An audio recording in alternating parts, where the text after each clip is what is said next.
construction drawings and specifications for fish passage projects and stream restoration projects.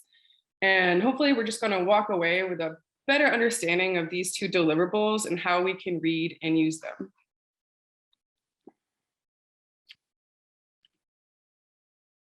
So drawings, they're going to be the document that accurately capture all the features of a site in the varying levels for a project. Drawings can have a variety of levels and uses, and depending on the use, the drawing is going to have a varying amount of detail.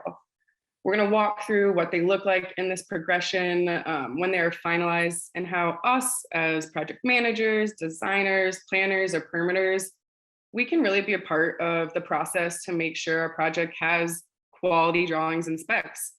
So that other document, specs, they are going to be describing in more detail the project's parameters. And so the drawings and specs are going to be part of the contract signed and agreed to by us and the contractor. So really important documents and deliverables. And anything that's not going to be in the drawings and the specs that has to occur, that'll likely require a change order and additional funding. So we really try to hone out all the details and get everything defined and conveyed properly. And there is a lot that goes into making sure that happens. And we're going to cover the stakeholder involvement, the design process and levels, specifications, bid documents, as-built, and lastly, we'll go through a sample drawing set. I'm seeing there's a little bit of a lag, so I'll slow down here.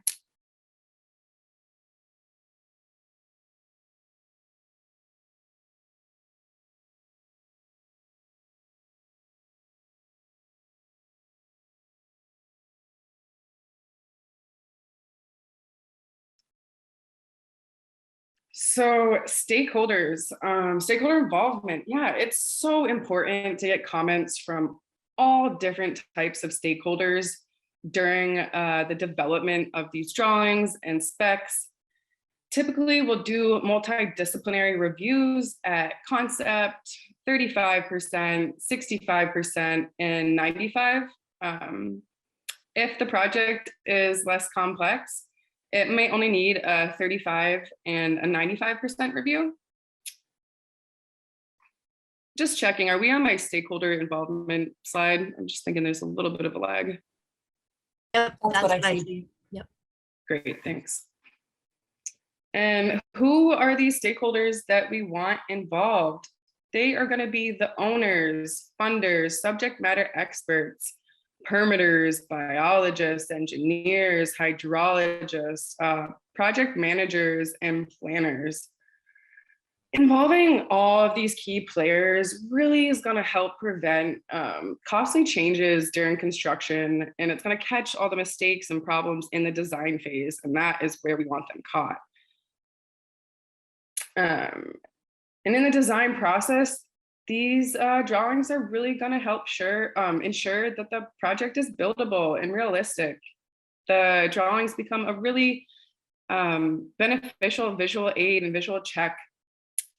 when I'm creating these drawings, I'm really gonna make sure that all these details are drawn to scale.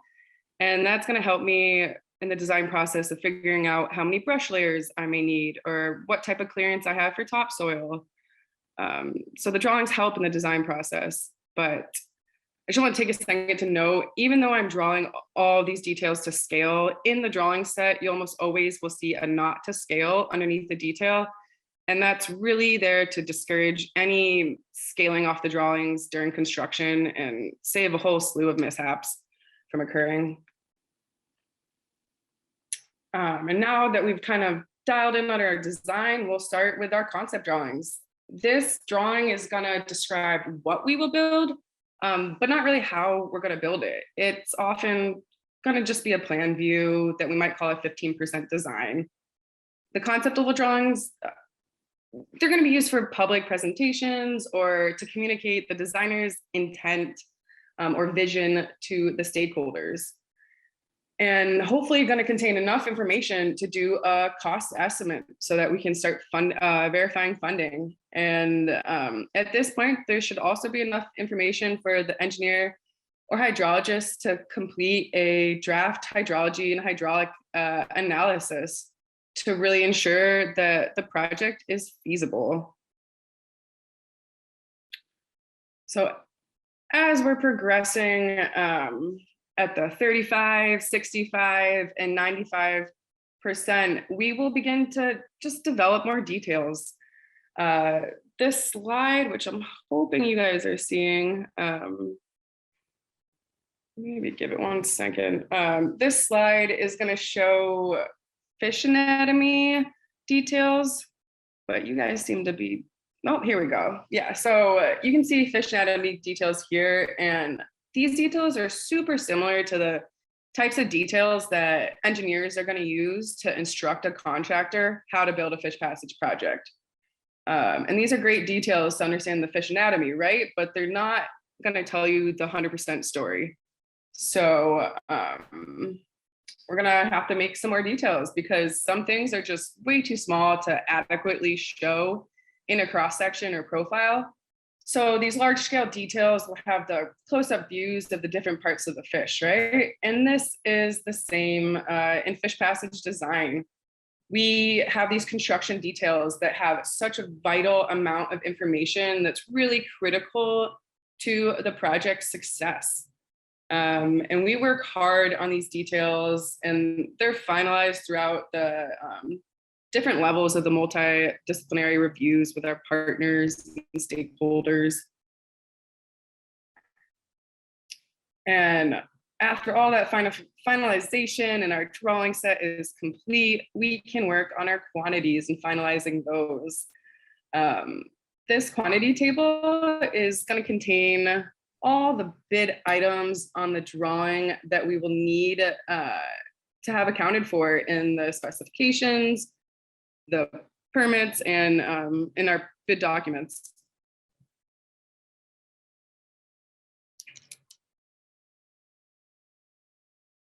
And so now that we're finalizing our drawings, we can finalize our specs.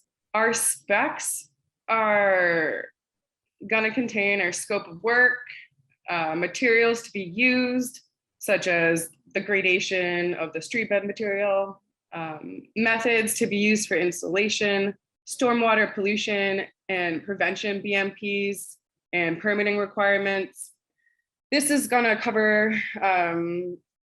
things such as cleaning equipment prior to mobilization, or the nesting breeding work windows, which Jenny just touched on. And these sections are most likely not going to be anywhere in the drawings, right? So it's really critical to have all this information finalized and make sure that everyone knows the content of the material. And I just want to note 2 things here. We always want the specs and the drawings to agree, right? But if they do not, the specs are going to supersede the drawings. So in a fight, unfortunately, the specs are going to win 10 out of 10 times. And secondly, here in Alaska, we start with the Alaska DOT standard specifications for highway construction. And then we add our special provisions to those specs. So here is an example of Section 202 special provision. And this is for the removal of the pipe. And so you can't understand this special provision without reading the standard specification for Section 202. So the specs and the special provisions, they are tied together, and they are tied to bid items. You can see the bid item at the bottom here, and it will have always associated bid item number and unit, and they will correspond to the cost estimate and the bid schedule for the project. And, specifications are really the document that is going to set the quality of materials and workmanship for the project. And I want to drill in their importance. But with that being said, you know, specs are wordy, they are long and cumbersome, and if you want it built right the first time, put it in the drawings. It's just too common for contractors to not have specs in the field, or for the specs to not get read until it's too late. So if possible, try to put everything that's important in the drawings. It's just so much easier to understand designer intent with that visual aid. So that being said, we'll have so many reviews, and after the reviews and revisions and collaborations, these 2 deliverables will go out for bid. And at this point, the drawings and the specs, they should be at 100% and should convey all the information that will allow a contractor to build a design without direction from the engineer. And so project will go out and it'll be awarded, and then you'll need to conduct some pre-construction meetings to cover the material that these 2 deliverables have. And you'll really want to make sure that everyone at that point is on the same page with the material that's within them. And then construction occurs, and hopefully all is dandy and well. You know, during this time, we keep an open line of communication about the specs and the drawings, and it is a lot of communication goes on during the construction of these projects. My photos seem to be lagging, so I'm happy I did not put a video in here.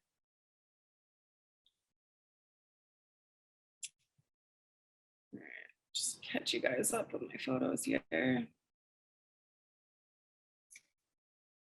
So hopefully you're seeing a final completed fish passage project. So yeah, at the end of the day, hopefully we have just a high quality project that is produced. But commonly, our projects are not built 100% to design. And to account for that, we have as-built. As-builts are going to be the drawing document that the contractor prepares to show what was actually constructed at the project. And so this is really useful to the owner for monitoring and maintenance. So you want to make sure you hold some funds in your contract for the end of the project to have as-built. On this slide, you can see a zoomed in example from Nikolai Vest Road. It was a project I worked on this past summer that had a few changes. So one of those was that sections of bioengineering banks were missing from the original design. And you can see here in green that they are now shown on this as-built. And this post-modeling just really helps keep a proper project inventory of what occurred for maintenance and monitoring. So as-builts are really important to have.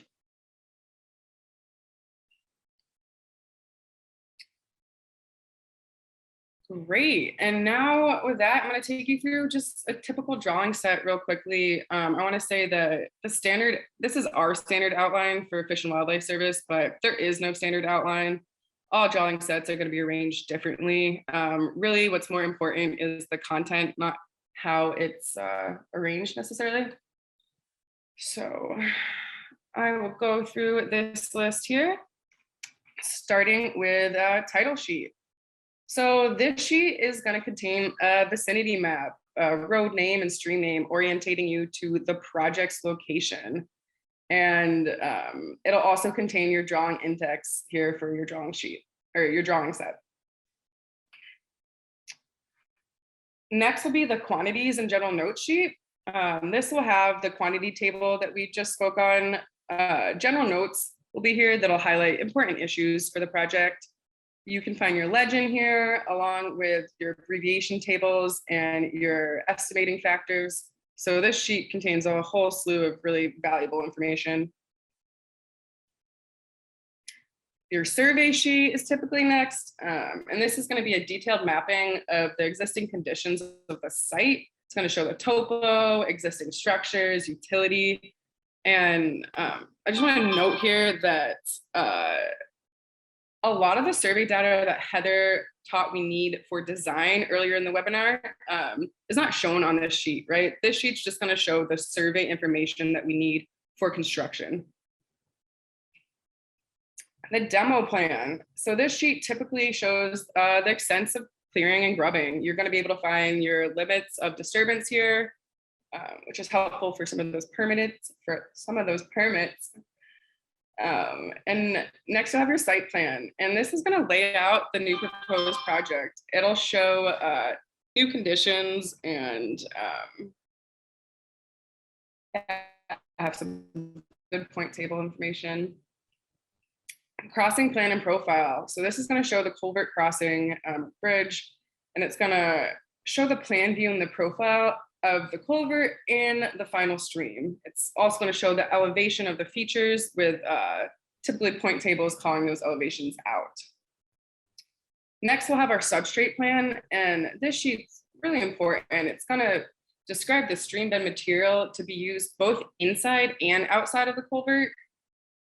We'll find our gradation tables on this sheet for stream bed material, and these tables will also be located in the specs. Erosion and sediment control plan. This is going to lay out the specific measures that you'll use in the control set to control sediment and erosion on site during construction. Detour and diversion plan. So this sheet is going to show the location of temporary diversion channels and detour roads with cross sections and detailed notes. Sometimes we leave this sheet all up to the contractor. Sometimes it's a smaller contractor and they won't have the skill set to put this together, so we might do it for them. But with all that being said, if you don't create the plan, you might not know if the project is constructible within your limits that you've set. So we had a project a few years ago and we didn't have a proper detour and diversion plan created. We left it up to the contractor, and we ended up having to construct outside of the project's limits, and it became a really costly change order. So even if you are leaving it up to the contractor, you know, you need to make sure it's constructible. So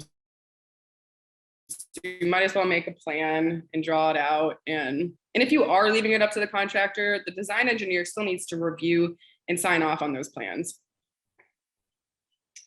Road plan and profile. So this sheet's going to show the new and existing road elevation, the new and existing culvert. We'll want to make sure that we have adequate crossing cover on this sheet and that our road tie-ins are properly done.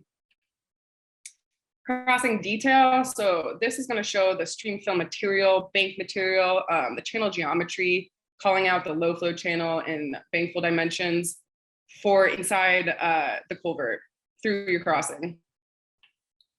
And then the channel cross section will be outside in your restored corridor, but it will still be calling out the stream fill materials, the bank materials, the channel geometry, low flow channel, and bank fill dimensions. And you can see here, we have some of our bioengineering details for our banks, towwood details below. And then we'll typically have our revegetation plan. And here we'll find information about seed, mulch, and fertilizer application rates and mixture ratios. We'll look to the legend here, and it's going to explain the different hatches and the revegetation techniques in those different areas. And I've touched on this a little bit, but scattered throughout the drawing set will be details. These details are super important for our bioengineering techniques, such as brush layering installation or root wad installation. On this slide, you can see details of a step-by-step root wad installation. And this really is crucial information to help create these beautiful bioengineered banks. So I know I ran through that fast and I'm almost out of time, but I just want to wrap up. High quality drawings and specs are going to produce high quality restoration projects. And this really is only achievable through collaboration and review with our partners and our stakeholders. So I thank you all for all the work you do in the reviewing and the collaboration to put together great drawings and specs.